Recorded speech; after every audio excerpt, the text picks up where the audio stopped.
I came today just to really listen to the speakers and understand what the questions were that is going to be part of this housing strategy. I'm involved with the Akiwai co-housing eco-village that has been developed here in Ngaire Rae, and I'm interested in trying to find housing solutions and to contribute to that. It's in my profession as well.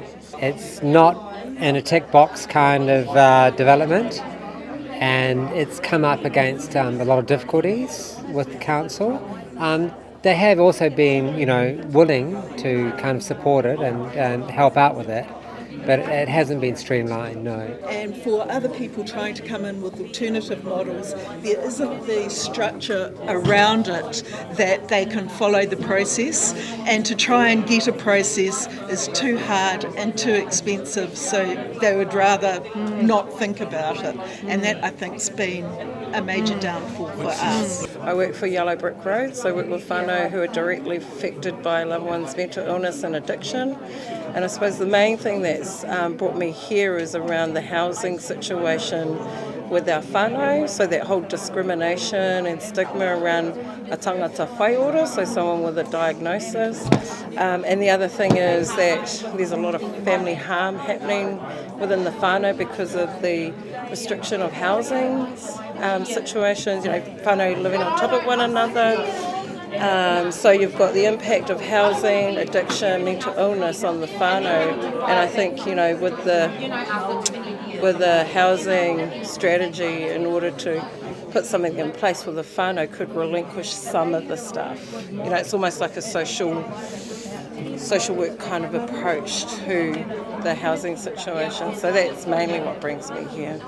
I'm here today because Kāinga is embarking on quite an extensive redevelopment program, generally around Ngaire Rae, including in Ruakaka and One Tree Point and that wider area, but particularly in Ngaire Rae city itself. And yes, I'm here to listen to what people have to say, and also just to make contacts and find out who's involved in this sector.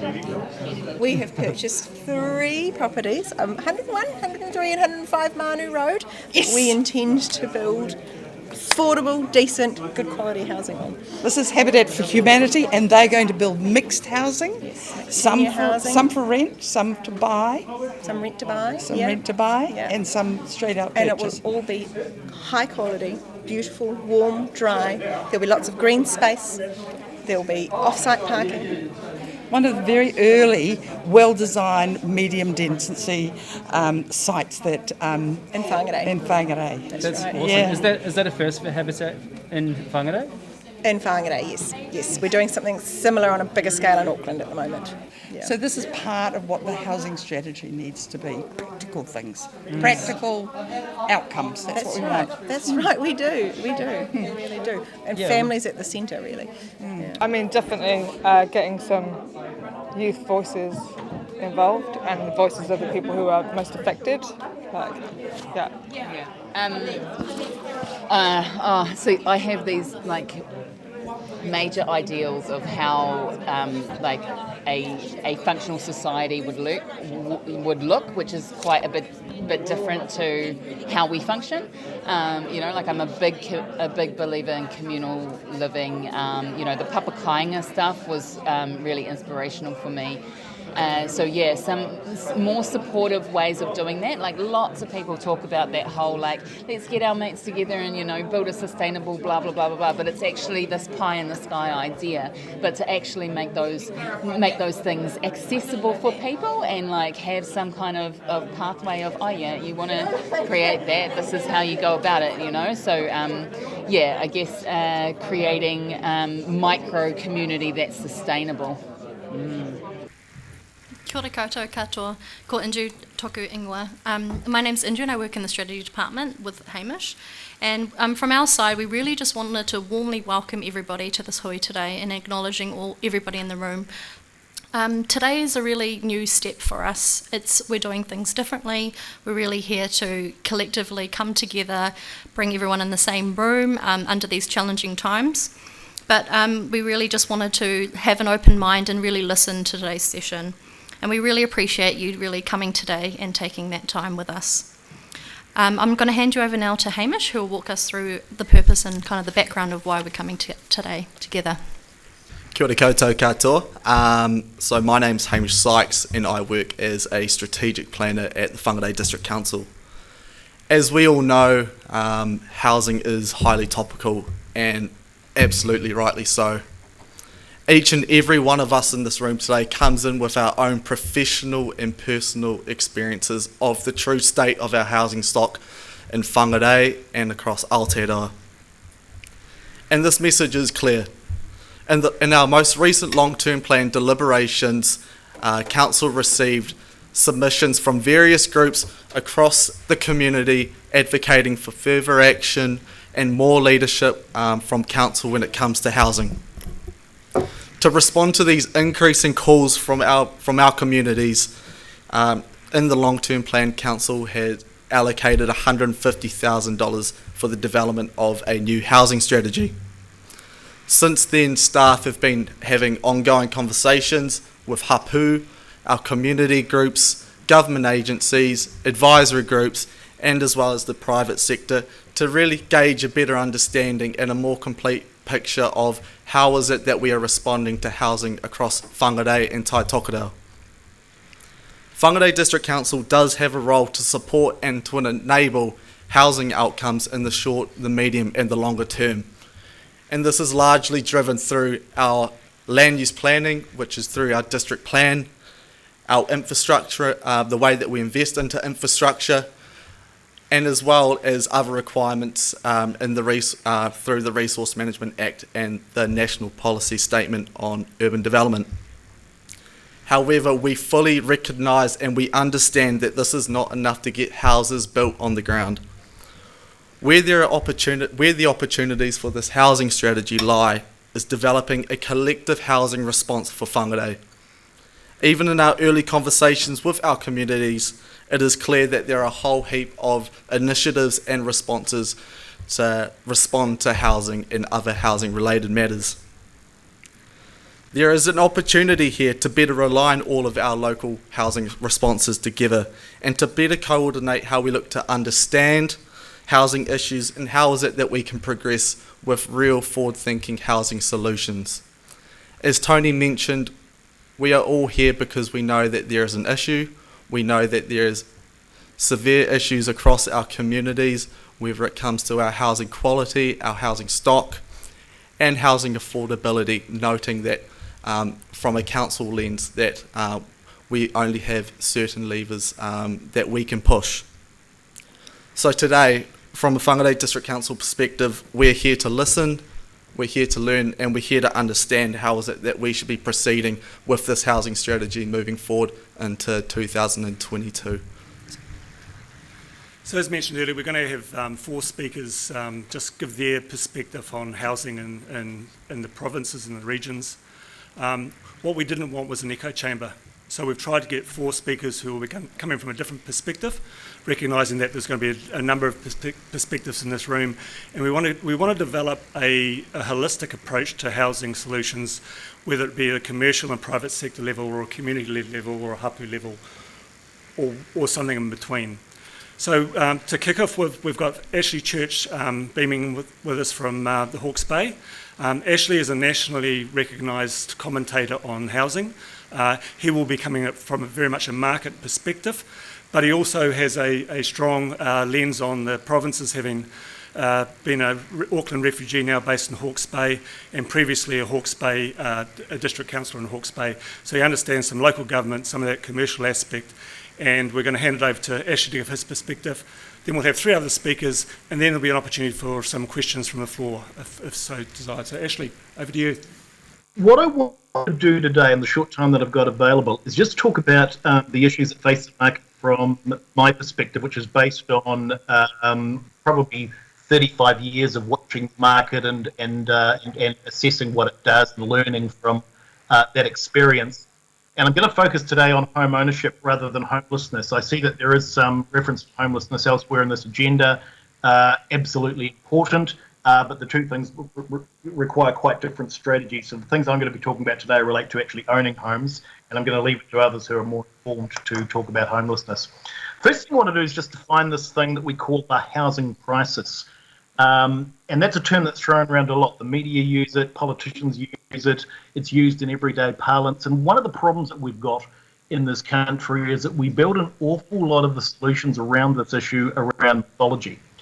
What I mean by that is that there are things that we believe and believe quite strongly about the market that actually inform policy and inform decisions that we make that actually aren't true. And when you strip out the untruths and focus on what's actually happening in the market, you find that a very different and much clearer perspective on what you should be doing to resolve the issues in your communities becomes obvious. So let's look at that term, housing crisis. And when people talk about the housing crisis, they actually primarily mean usually one of two different things. They're either talking about affordability, and when they talk about affordability, essentially they are saying that houses are less affordable than they were 20 years ago or 30 years ago. They've ratcheted up in price, and houses are now out of the cost of housing is now out of reach of young people wanting to get into a home for the first time. The second one is this issue around supply, and that's been talked about a lot over the last couple of years. And this is this idea that we need 100,000 homes very quickly. And if we don't build those 100,000 homes, we're going to have a shortage. And in fact, there are some people that would argue that we have a shortage already. Now, again, I don't have the time to go through this in detail, but again, that's not supported by the facts. If you go through and look at what's happened to housing prices, to supply since the mid-80s, and you look at a figure in the census called average household occupancy, that figure's actually dropped from 3.29 people that lived in a house on average that lived in a house in New Zealand in the mid-80s down to about 2.89 in 2013. Now, the reason I pointed out those two things is just to give you some indication of how strong this mythology is, this idea that housing is less affordable. It's not. That we don't have enough homes. We do. We've actually built more homes than we require. So the housing crisis to me, and this is a drum I've been beating for quite some period of time, to the extent that the crisis exists in New Zealand is not around affordability and it's not around supply, it's about the ability to get into the market. And I primarily mean the ability of young people to buy their first home. So if it's not about affordability, where's the barrier? The barrier for me is the deposit. If houses now cost, and I'm not sure what the median house price in Whangarei currently is, but let's say it's $800,000 or $900,000, then a 20% deposit on a $700,000 or $800,000 home is going to be $160,000. Now, that's a huge chunk of change for a young couple to put together, and in many cases impossible. And the reason that I'm so focused and animated on that is because that obstacle doesn't come from a set of circumstances that are beyond our control. That was entirely imposed by the Reserve Bank in 2013. It's an artificial constraint. And so that's not a problem we're going to resolve today. But I went through that introduction because I want you to understand that the issues facing the market are not issues created by external environmental factors. They're issues created, in my view, deliberately and systemically by an institution of government which is refusing to change its position in that regard. But let's go through and let's talk about some of the realities, because if you're going to come up with a strategy, you need to be very clear about what is and what isn't happening in the market at the moment and how those things are likely to impact on anything that Whangarei District Council might be likely to do going forward. First of those is this idea that the government can somehow come in and change the market and do things to influence house prices and bring them down. It can't. Best that the government or the Reserve Bank can do is to have a momentary impact on the market. By momentary, I mean they could impact the market for 3 or 4 weeks or a month by a policy whereby the psychology of that policy might change by a behaviour for a short period of time. But what happens is the market quickly shrugs that off and carries on doing what it's been doing over the last 40 years, which is basically doubling in price every 10 years. That's a very broad definition. But it's a reasonable indicator for the purposes of this presentation. The second one is this idea that the market's going to crash, and so there's this is a perennial. Every couple of years, there's suddenly sort of a Chicken Little mentality that the market's about to crash, that it's got too far out of control. Folks, people have been saying that for 30 years. And every few years you'll pick up the paper and there'll be a series of articles. Some of those will come from within the New Zealand economy, some come from external agencies, all claiming that the New Zealand market is too hot. Interesting, I wrote an article on this about a year ago quoted an article, quoted I think it was Bloomberg at the time, talking about the fact that the market was out of control, that it was poised at a level that was where prices were too high, and that it was only a matter of time that it was going to collapse. Now, the interesting thing about that was all of that was very interesting, except it was written in 2010. I could have found the same article written in 2000 and the same article in 1995. It sounds good, but it doesn't understand the fundamentals of what make the market work. And as a result of that, these continued predictions, the market's crash. Look, it could crash at any time in the future, but the chances of that are increasingly unlikely given the history of the market over the last 20 or 30 years. The other thing just to be aware of, and it's kind of a positive thing in the context of what you're trying to do, but it's also a challenge for you if you want to get pondered, and that is that this idea that home ownership is crashing and declining is actually not true. The rate of home ownership in New Zealand, and I assume that this figure will be consistent for Whangarei, has actually been very static, not just for the last 40 years, but for the last 100. Home ownership in New Zealand has stayed remarkably stable at about 64% of the population since about 1916. Now, there was one period where it increased quite dramatically in the early 90s, and there's a whole range of reasons for that I don't have the time to go through today. But other than that period, that rate of home ownership has been very consistent. So what that says to us, looking at a policy for Whangarei, is A, we know that level is likely to continue to be stable. Challenge for us is to push that needle even higher, to get home ownership levels even higher in Whangarei and do things in your part of the country that are going to enable that to happen. And there's two others associated with that. One is foreign buyers themselves. So there was an idea for about 5 years. In fact, it was kicked off by Phil Twyford, I think about 2013, 2014, by his famous survey where he was suggesting that 30% of New Zealand homes were owned by foreigners. He based that on a survey he did using the very scientific measure of looking to see who had an Asian-sounding name in the register of purchasers. But the result of that that figure was National was in power at the time. National took that figure of 30%, went to Stats at the time and said, we want you to actually find out what the real number is.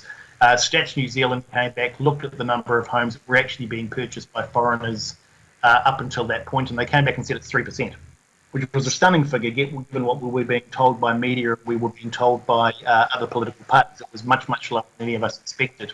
And the other one is the one that's current at the moment, the government's current focus on, is this idea that property investors are suddenly the scourge of the market, and that property investors are actually causing the issues in the marketplace, which is interesting because if you look at any market, and Whangarei is going to be no different to any other part of the country, and you understand that measure between homeowners at about 65% of the market and renters at about 35% of the market. In fact, if you understand that, you understand that investors are actually a really important part of the matrix of measures that any community's got in place. You've got to have investors. Housing New Zealand order simply doesn't have numbers of properties to provide for that on its own. And if you didn't have property investors in the market, you would have some real problems when it came to housing your community. And so this idea that property investors are a problem actually flies in the face of the reality of the market, which is 35% of the market needs to be housed either by the state or privately. But the other thing that's important about that is that when you look at what's happened with house prices over the last 7 or 8 years, certainly going back to 2013, and you look at who has driven house price growth, and there's some debate over about what I'm about to say. But if you look at the number of buyers in the market, if you look at the number of people that have actually purchased a home, and we measure that by something we call mortgage registration, which is the number of people who've actually taken out a mortgage to purchase a home, then the biggest buyer group in the market since 2013 for almost all of that time isn't property investors, it's first home buyers, which is really interesting. It's something that surprises most people, but the largest buyer group since 2013 in most parts of New Zealand for most of that time has actually been first home buyers. And so by extrapolation, you draw from that the increase in house prices over that time has been driven by the largest buyer group, which again is first home buyers. There's also an argument that says that any property investor worth his or her salt is not going to be going out there pushing up house prices. That flies in the face of the whole purpose of investing in property.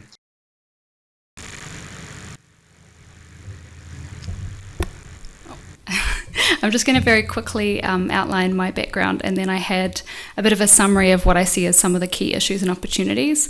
After listening to Ashley's kōrero, I think I could respond to many of those, but I know that's not what my slot's about, so I'm sure we could have a very compelling discussion, because I think we have maybe some conflicting or varying views, but kei te pai.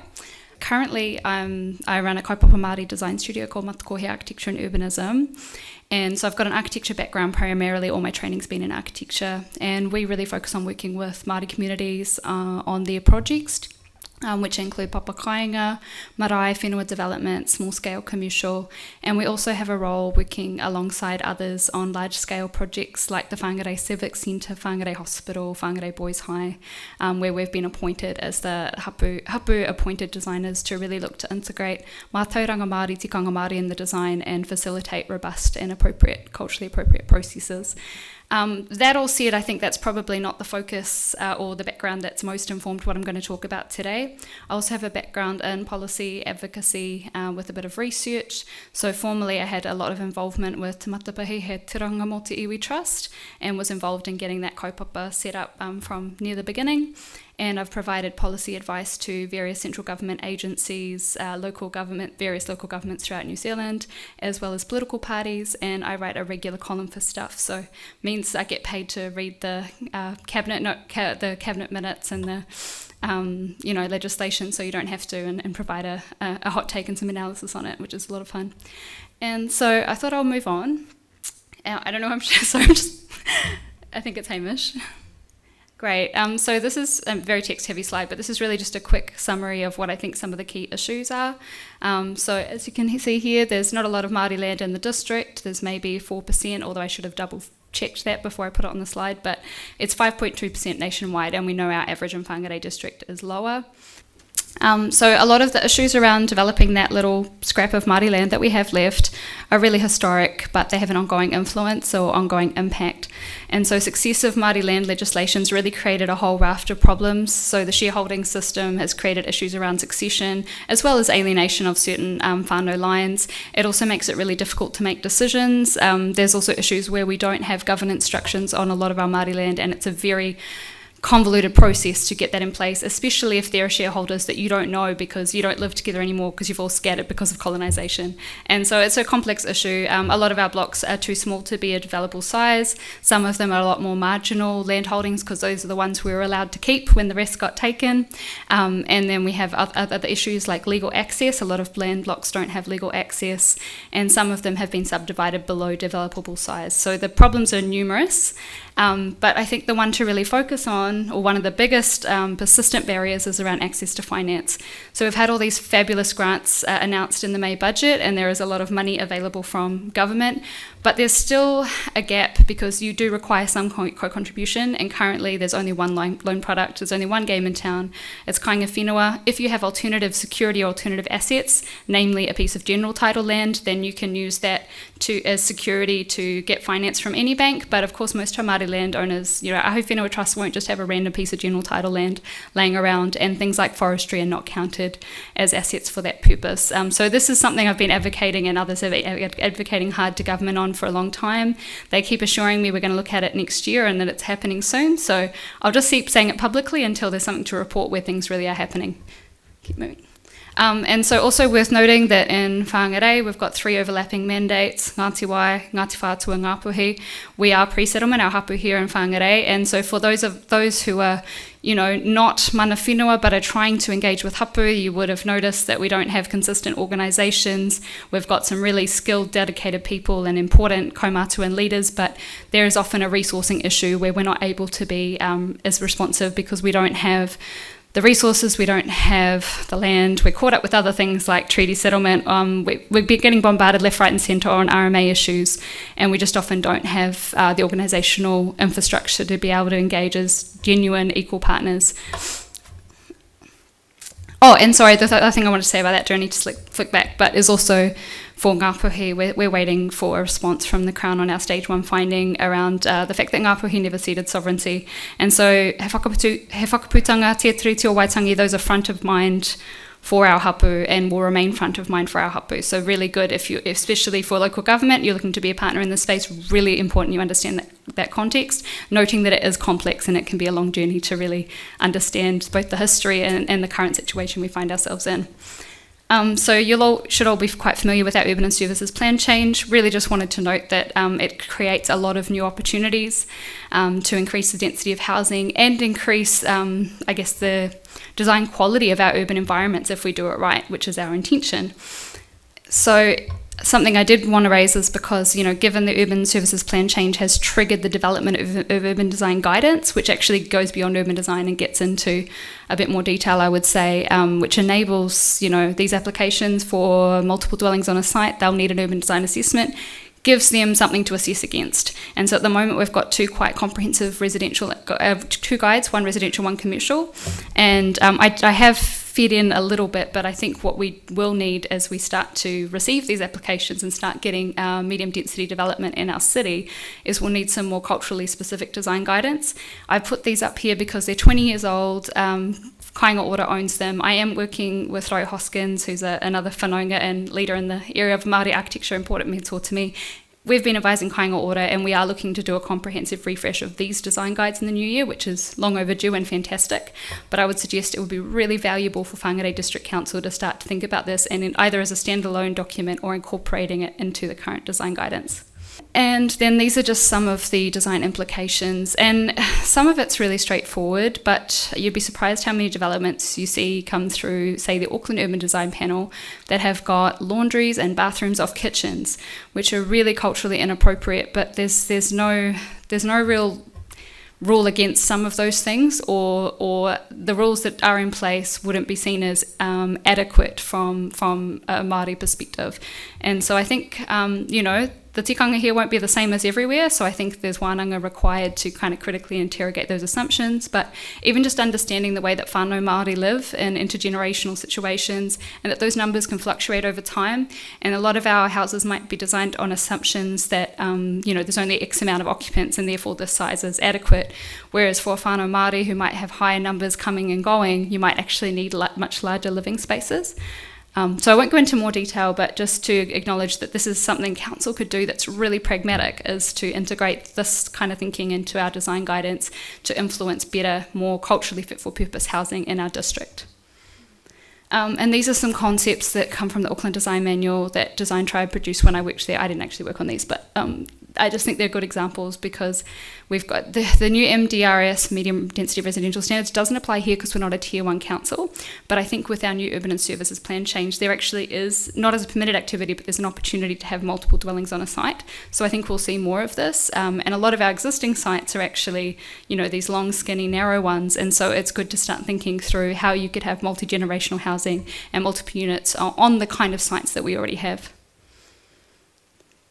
Don't need to read all that, but this is Whangarei District Council's Papa Kāinga plan change, and I just put it up there because this is a current policy, because it's a wonderful enabling policy, but there hasn't been a lot of projects go through it. And I think it's worth noting that as wonderful and enabling as it is, I think it's worth council taking the time to understand what's working well, what could be improved, what are some of the barriers. So it could be that actually there's a lot more support required to even get to the starting line, and that's why you can't just kind of wait for these applications to roll in. I don't think it's council alone. It could be Te Puni Kōkiri, it could be MHUD, there's a variety of parties, but I think if we're thinking strategy, then let's get strategic about how we increase Papa Kāinga in our district. Oh yeah, and this is a Papa Kāinga development plan example. So we haven't lodged ours because we're, so this is Te Rewarewa, a block that I whakapapa to, and we got this far where we sort of had a Papa Kāinga development plan and the supporting documentation, had a few pre-apps with council, but then the planning landscape keeps changing, and so there's all these new requirements, which isn't necessarily a bad thing, but it meant that suddenly there were new things that we hadn't even factored in at the beginning of the project that require additional assessments and reports. And so what we learnt through that process is that there's almost definitely going to be a resource consent required, even if you're a permitted activity under the Papa Kāinga provisions. And I don't know if that was well understood at the outset. It sort of felt like you could lodge a Papa Kāinga development plan in lieu of resource consent, but actually in practice, I think most of our blocks will require a resource consent. And then if the planning provisions change from a national directive level, then that suddenly generates new reports that you hadn't thought of. So we're hoping to progress on that. And then, of course, and I shouldn't really air our dirty laundry in public, but to say say, when you're trying to develop Māori land and you're working with committees and trusts, governance is so critical, and so at the moment we've just been having some changes in our committee of management that I think will enable us to progress, but because we were kind of struggling with some of our basic governance activities, it was quite hard for us to keep moving on a complex project like this one. And so I guess that's something to be aware of if you're working to enable Papa Kāinga, is that a lot of these organisations need a lot of support, and they might have governance challenges that can lead to unforeseen delays. So this is an important opportunity. Mahi Ka Ora was launched recently, central government strategy. If we're doing a local strategy, we really need to link in and hook in with this, really understand what's in this document. I am pro it. I think they've done a really good job. Having seen the previous strategy and how it just sat on a shelf, this one is intended to be reviewed and then restructured or realigned based on that review. So it should be quite a tangible living document. And there's also resourcing attached to it, which was a failing of the previous strategy. And why I mention those things is because they're lessons for us here in Whangarei, is that our strategy needs to be resourced with ongoing resource planned. So staff who are actually responsible for it. And it also needs the monitoring and evaluation, and any readjustments throughout the course of its life need to be factored into that resourcing as well. And the last thing I'll say on that is that Mahi Ka Ora strategy is, I think, a bit of a game changer because it actually references the articles of the treaty as opposed to the principles, which is very unusual for a government document and has set an important precedent. Although it's not a piece of legislation, I think it's a step in the right direction, and we might look to mirror that approach with our strategy as well. Oh, and so Kāinga Ora, I just put this slide up of the previous one, the controversial Puriri Park development, not to get anyone's heckles up or anything, but just to say that Kāinga Ora are going to have such an important role in the delivery of housing in Whangarei. And so I think this strategy, one needs to consider the role of Kāinga Ora, what council's role is alongside Kāinga Ora, acknowledging that Kāinga Ora has really vast enabling powers and can do a lot sort of outside or aside from council, and also thinking through how Kāinga Ora can be a good partner to hapu and Māori communities in general. This is a diagram that the Urban Advisory put together. So we've been working with them on a few different projects, and one of them was to support the development of a housing plan for Taumarunui. And I just included this diagram because I thought it was quite a good illustration of how perhaps the thinking from Mātike Mai can feed into a kind of treaty-based relationship that could inform this strategy. So I'm really hot on the idea of Tia Tiriti-based strategies, and I think we need to figure out what that actually means and co-design that with hapu and council, but I just thought that was a nice illustration to start to think through the roles and responsibilities. Oh, and I just put this one up because I think this one is a wonderful example of that Tia Tiriti-based strategy. So this is Kahungunu alongside Hastings District Council. It's a really clear document, and it's got really clear actions and who is responsible for that actions and the time frame for implementation. And they've got a really good, robust evidence base supporting all of the actions in that plan. So well worth a look. Not that ours needs to be the same, but just to think what are the good examples and what are the positive learnings we can take from them. Thanks for your time, and hopefully that's just given you a few whakaaro and food for thought. So, kia ora.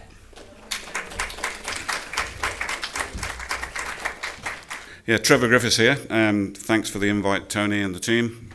Yeah, just on the car washes, if you ask my wife, she'd say a very bad one. So, but yeah, no, seriously, I did own Griffiths & Associates for 20 years with my business partner, Heather Thomason. And when I moved to Whangarei in 1999, my role prior to that was general manager of a company called Downers, which you may have heard of. And I was very heavily involved in my career split in two, which is construction on one side of my career for the first 20 years, and the second 20 years of my career was as a consultant in project management. So some of the things I wanted to talk about is very aligned actually with what Jade's already talked about and what Ashley mentioned, and my speaking today is to talk to you about the role of the construction sector to support housing outcomes and initiatives. And really listening to Jade's comments and also to some of the problems that have been thrown up via Ashley before, then it's quite interesting actually when I sit there listening to some of the problems when you look at the built environment or the construction sector and how we can try and support that. So in no particular order, I've just rattled off a list of things that I thought are quite important to you all today. One of the things we're very blessed with in Whangarei and in Northland are actually a talented skill base of practitioners like builders, architects, designers, engineers, etc. But one of the problems we've got is we don't have enough of the buggers. We haven't got enough builders, we haven't got enough architects, definitely haven't got enough engineers. So one of the things I wanted to try and focus on to see how we can support as a construction sector is to bolster and bolt onto the supply chain, because the supply chain it's fragile. And if you try and get a builder to do your bathroom, or you want them to do a $50 million project, the response is pretty similar. If you want it when, and how much do you want to pay? And the difficulty in that is, if you're trying to do a bathroom up, you've got no guarantee of price, you've got no guarantee of program, and they are very frustrating. As a project manager, I jump out of bed every day and say, what am I going to do today? How long have I got to do it, and how much is it going to cost? That's just my role in life. So one of the problems we have in the construction sector is the supply. And what I thought that we could try and do harder, and these are some of the suggestions and some of the answers to some of the suggestions that have come out of Ashley and Jade's conversation, is what we need to do greater, in my opinion, is work harder with the agencies to help free up land. This was talked about earlier before, and we all know how hard it is to get a government department to sign on a dotted line. And one of the things we find is that if you want a piece of land, typically KO or MHUD or Housing New Zealand were always the last person to come out with a checkbook, in my experience. And the main reason for that was they were very risk averse. So I think what the construction sector's got to do, and what we've got to do as a group with everybody that's related into this this circle, if you like, of the housing crisis or the housing problem, is to work greater with agencies. So one of the things I think that the construction sector needs to do is to step up a little bit in this, and we need more trained people. Like, for example, we definitely need more electricians, as I mentioned earlier. We need more insulation guys, putting the bats in the ceiling and things like that, and in your walls. There's some of the issues. One of the things that we would be advocating, or I would like to push government to try and do, and this is through my colleagues at North Tech, is for more vocational training availability, i.e. On-job skill sets. So, for example, we all know that you need chippies to build houses, but you also need a myriad of other people in the supply chain. So we should be advocating greater advocacy towards vocational training, and I know North Tech are struggling in that to get some Fs in the room, but also to get the lecturers and the people to actually try and help them with that. So also the other thing that we're lacking here is degree courses. So I mean, a lot of if you've got children my age, 20s to 30s, they've got to go to Auckland to do a degree unless they do it online and sit at home in front of a TV or a computer screen. And that's not the best thing really to learn. You need to be able to, if you can learn at home, and I think North Tech's advocacy is earn local, learn local to go far, or something like that. And I think that's really clever. But what we're not doing here as an industry is we're not actually pushing them hard enough to actually get these degree courses. And I think that's something that we could do better as an industry. But you look at materials. I mean, our material prices have gone through the roof. And I know the government today have just enacted an audit into the construction sector in terms of whether the prices are being gouged or what have you. Do I believe that they are? I suspect that there is an element of that, but one of the things that we need to sharpen up in as the construction sector, I believe, is to understand and support the government in actually making sure that what we do on our free trade agreements that allows cheaper domestic products, because we are getting fleeced in some areas, there's no doubt about that. You look at a carpenter earning $90 an hour in Australia, a carpenter earning $50, $60 an hour here, but yet the product to buy over there per square metre is cheaper. How does that work? It doesn't make sense to me. So we need to be able to work on that, and I don't know I haven't got the key to that gate, but I certainly will be supporting it through my role with the New Zealand Institute of Building and the Built Environment Collective, that Tony's mentioned. Also, we need to make sure that one of the things that Ashley touched on was development levies. I know council, the minute I walk into the room and talk to anybody from council talking about development levies, they shudder, saying, oh, you want a discount? It's not a discount, it's just a timing thing. That's all it is. It's just timing. First fair, you need to pay for things. Just put it at the right end of where you can afford it. That's the main thing to do there with development levies, and that's all people asking for. So I think the construction sector and developers would always try and get that later on, or delayed, or deferred, or put into an agreement. Also, one of the other things I think which is pretty key, and Ashley touched on this as well, is the bank. The banks today are demanding a fixed price lump sum contract, FPLS contract, right? And so the banks are saying, so we've got a real conundrum here whereby the Reserve Bank, and Ashley touched on this earlier, is the Reserve Bank are saying, we need to be stricter as opposed to what happened in the GFC. But quite honestly, I can see a GFC heading towards us like a freight train, because if you look at what caused the GFC originally, there are three sectors in the built environment. There is the commercial sector, which is like office buildings and buildings like this. There's the infrastructure sector, which is subdivisions, and there's the domestic sector, which is what we're here to talk about today. When all three of those are on fire, demanding the same digger driver, demanding the same amount of 4x2 and the same amount of cement, we've got a problem. And that's what happened last time. And we are, in my opinion, unless we do something by either opening up the markets in a freer way to actually reduce costs, or actually making sure that we have labour more available, trained labour more available at an affordable price, then I think we're going to have a big problem coming up. And that's a bit of doom and gloom, I suppose, in terms of where I think we could be heading. But my role to my colleagues in construction is to try and advocate all of these as high up the food chain as you can get to make sure that it try and helps us. So that was my first response from Hamish, was to say, how can the construction sector support the housing outcomes? Well, that's some of the answers, I think, and some of the things that we can try and do. Excuse me. The second one is how to grow the working relationships of construction sector with other entities and the groups. This is an interesting one that I'm really passionate about.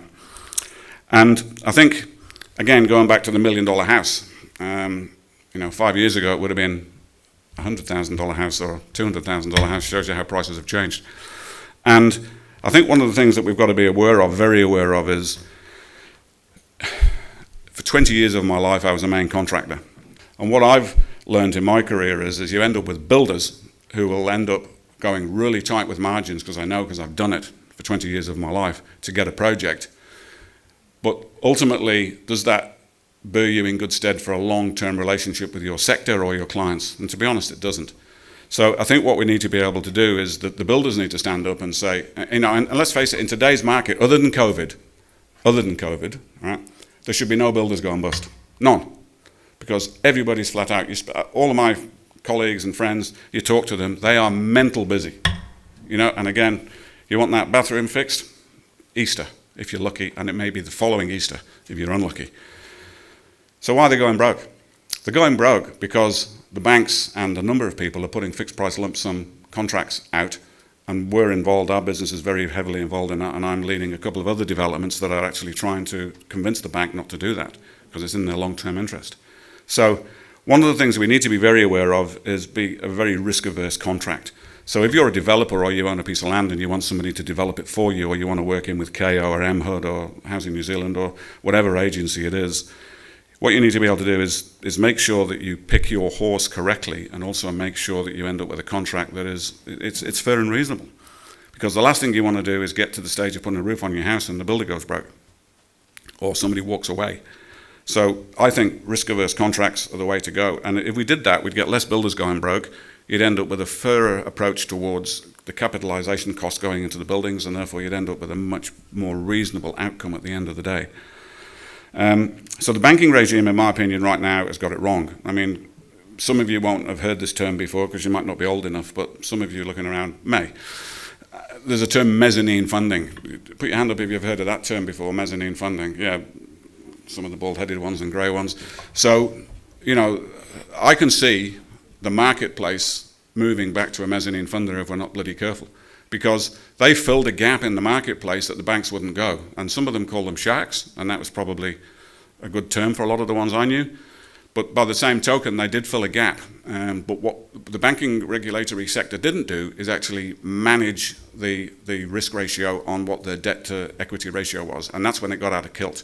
And we had one client that was 95.5 ratcheted, and that's a terrible place to be when the market moves.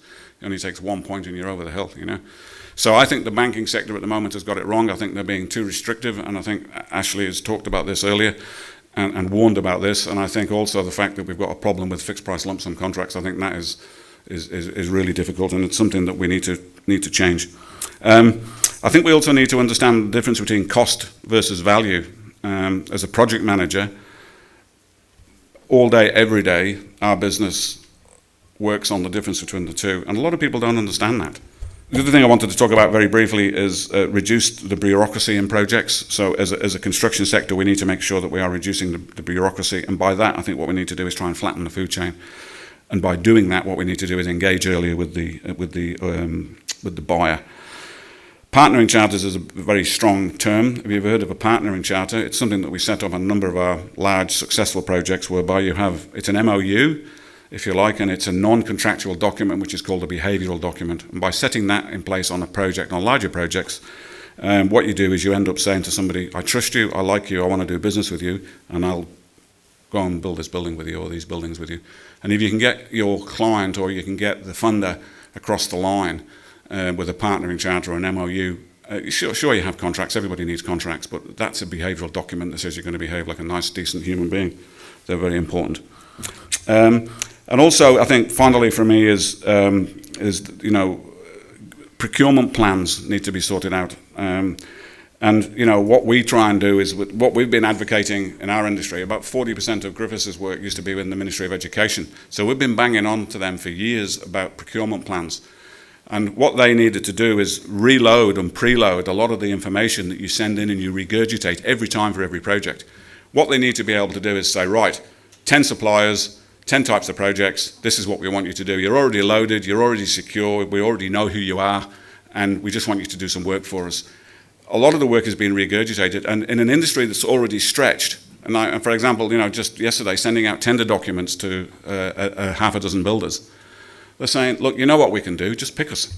Well, unfortunately, the client wants to get the market range. If we haven't got the market range, you need to be able to get a tender on that, or you need to get a price on that. But some of these documents from the government are actually really, really regurgitating stuff that's causing a lot of time, a hell of a lot of cost in a market that's already stretched. And I think the construction sector needs to really sharpen up its act on that in terms of how they respond to that. So, sorry, that's all from me. Thank you.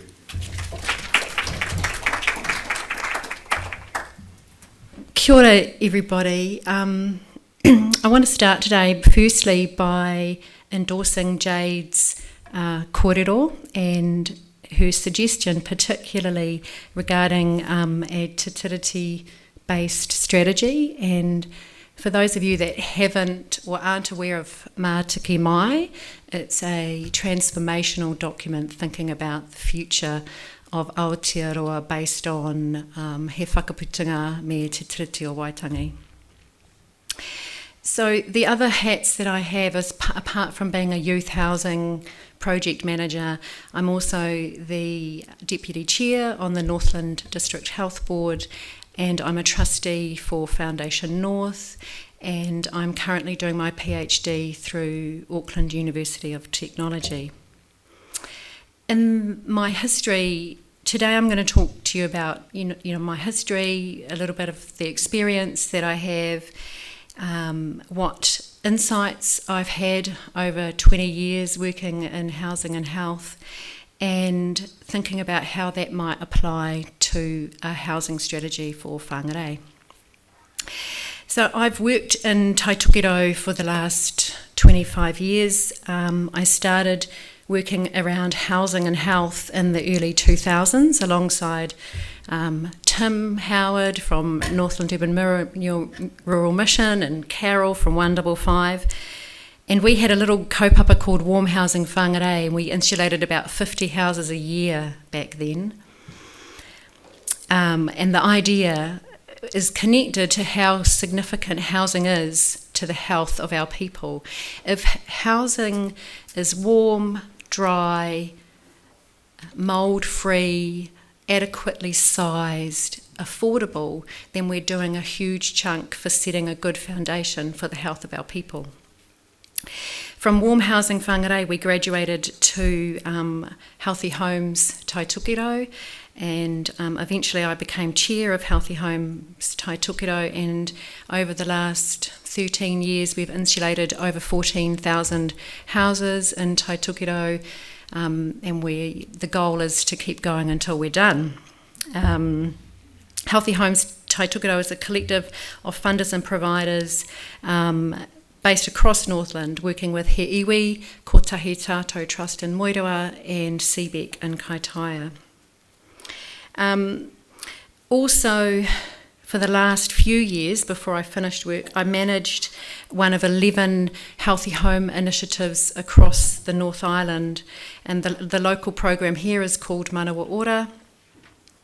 We received referrals for tamariki mostly. It's focused on children aged 0 to 5 whose housing makes them sick.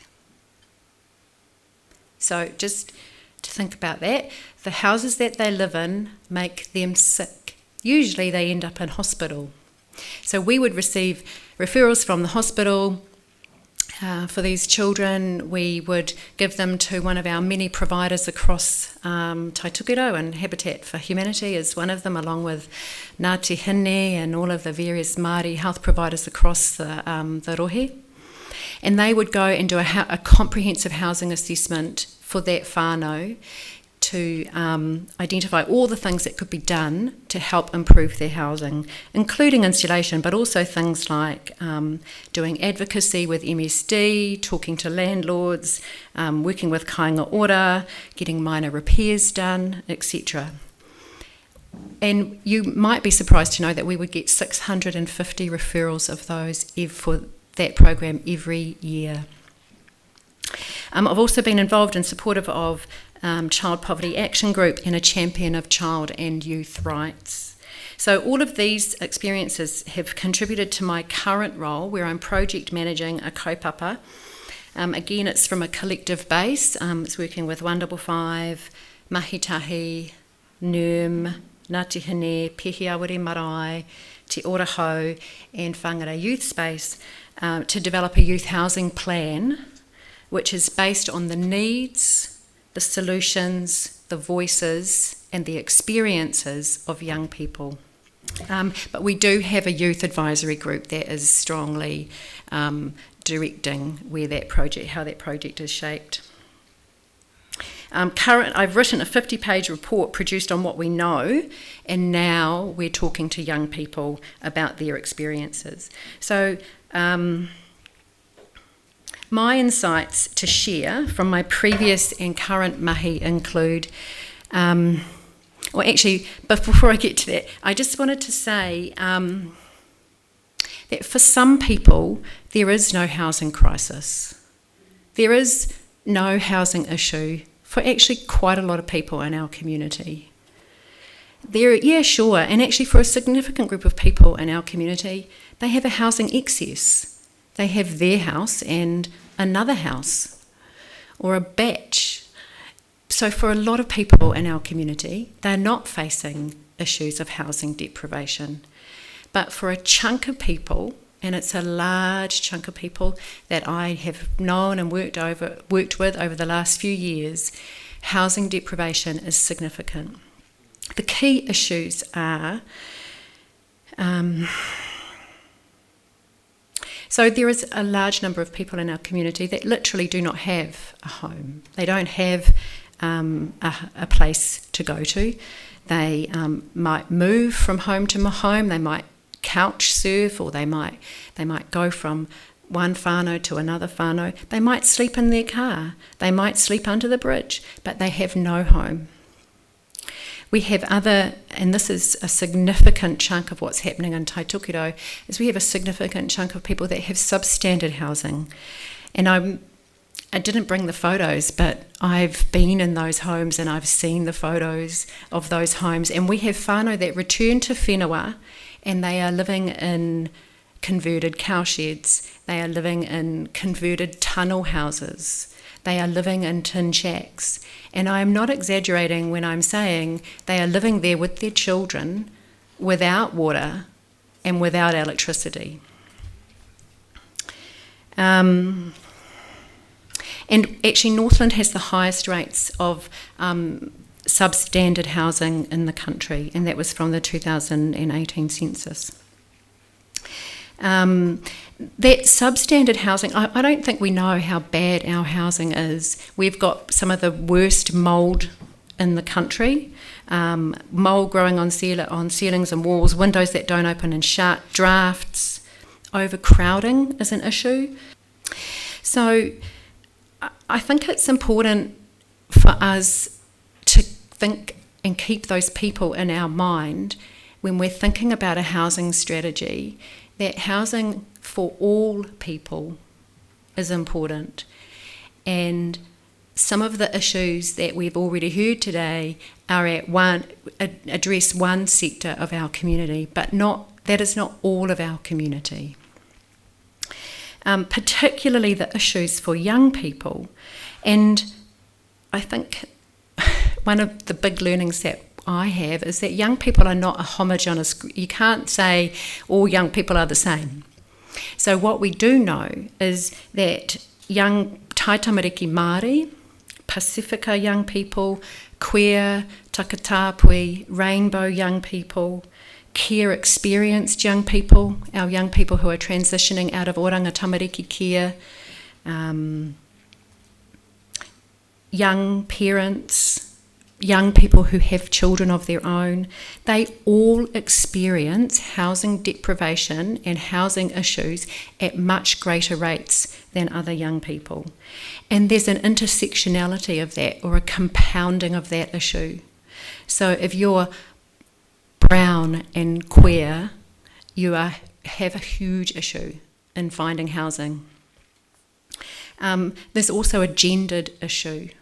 So wahine Māori are 8 times more likely to access an emergency housing grant in Northland than non-Māori.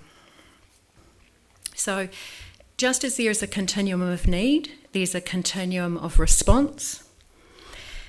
And our responses have to address the structural issues, such as the blatant racism and discrimination that Māori and Pasifika face in housing. We have to address our colonial legacy, the theft and redistribution of land and resources from Māori to Pākehā that occurred historically and is still ongoing, and that those impacts are still being felt today. And just as some people face discrimination, others have privilege. But it's really important for a housing strategy for us to privilege those who are marginalised and those who have the highest needs in our community.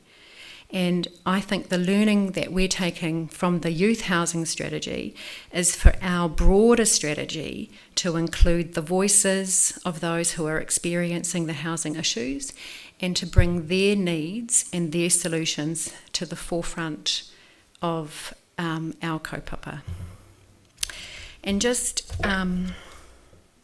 finally, some other little learnings that some of the insights that I've gathered from young people as I've talked to them about their issues. They want housing solutions that enable their independence, but also keep them interdependent. They want to be connected to their community and to their whānau.